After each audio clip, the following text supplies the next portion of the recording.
नमस्कार भक्तों, आपका स्वागत है।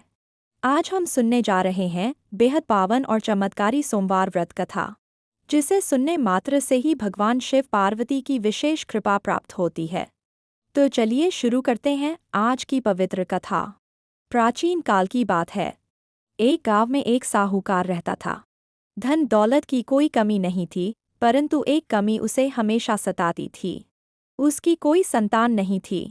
इसी चिंता के कारण साहूकार हर सोमवार का व्रत रखता, भगवान शिव पार्वती की पूजा करता और हर शाम शिवलिंग पर दीपक जलाता था। एक दिन माता पार्वती ने भगवान शिव से कहा, हे प्रभु, यह साहूकार आपका सच्चा भक्त है। हर सोमवार पूरे मन से आपकी पूजा करता है। आप इसकी मनोकामना क्यों नहीं पूरी करते? भगवान शिव मुस्कुराए और बोले, हे गौरी, यह संसार कर्म का क्षेत्र है। जैसे किसान बीज बोता है और समय आने पर फल पाता है, वैसे ही मनुष्य भी अपने कर्मों का फल पाता है। इसके भाग्य में संतान सुख लिखा ही नहीं है। लेकिन माता पार्वती ने फिर निवेदन किया, हे महादेव, यह आपका परम भक्त है, इसकी इच्छा पूरी कर दीजिए।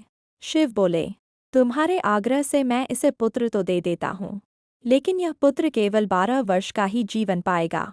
उस रात भगवान शिव ने साहूकार को स्वप्न में दर्शन दिए और सारी बात बता दी। साहूकार ने यह सुनकर भी पूजा और व्रत करना नहीं छोड़ा। कुछ समय बाद उसकी पत्नी गर्भवती हुई और उसने एक सुंदर पुत्र को जन्म दिया। पूरा घर खुशियों से भर गया, लेकिन साहूकार अंदर अंदर चिंतित रहता। जब पुत्र बड़ा हुआ, साहूकार ने उसे शिक्षा के लिए काशी भेजने का निश्चय किया। उसने अपने मामा को साथ भेजा और कहा, रास्ते में यज्ञ कराते रहना और ब्राह्मणों को भोजन कराते रहना। काशी जाते समय एक नगर में राजा अपनी पुत्री का विवाह करा रहा था, लेकिन दूल्हा एक आंख वाला था। दूल्हे के पिता को डर था कि यदि दुल्हन के परिवार को यह बात पता चली तो विवाह टूट जाएगा।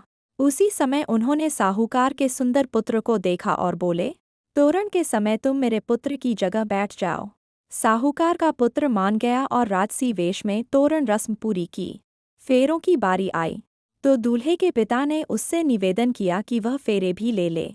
विवाह संपन्न हुआ। जाने से पहले बालक ने दुल्हन के कपड़ों पर एक संदेश लिख दिया, तुम्हारे असली पति मैं हूँ। मैं शिक्षा ग्रहण करने काशी जा रहा हूँ। संदेश पढ़कर राजकुमारी हिल गई। उसने असली दूल्हे को स्वीकार करने से इनकार कर दिया और अपने वास्तविक पति को बुलाने का आदेश दिया। राजमहल में हड़कंप मच गया और सच्चाई सबके सामने आ गई। उधर काशी में बालक पढ़ रहा था। जब वह 12 वर्ष का हुआ, अचानक उसकी मृत्यु हो गई।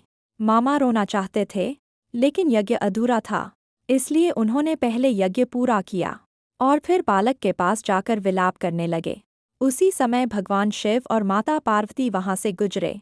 पार्वती ने रोने की आवाज़ सुनी और बोली, प्रभु, इस बालक को जीवन दान दीजिए। इसके माता पिता तो जीते जी मर जाएंगे। भगवान शिव ने पार्वती की प्रार्थना स्वीकार की और बालक को पुनर्जीवन दे दिया।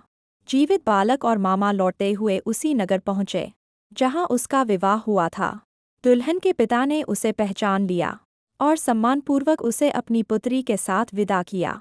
जब साहूकार का पुत्र घर पहुंचा, उसके माता पिता छत पर चिंता में बैठे थे। वे सोच रहे थे कि यदि वह वापस न आया तो वे अपनी जान दे देंगे। उसी समय मामा आए और बोले, आपका पुत्र जीवित है और विवाह करके लौटा है। साहूकार का परिवार खुशी से झूम उठा और सबने मिलकर भगवान शिव पार्वती का आशीर्वाद माना। तो भक्तों, कैसी लगी आपको यह चमत्कारी सोमवार व्रत कथा? यदि आप ऐसी ही और दिव्य कथाएं सुनना चाहते हैं तो हमारे चैनल को सब्सक्राइब करें। वीडियो को लाइक और शेयर करना न भूलें।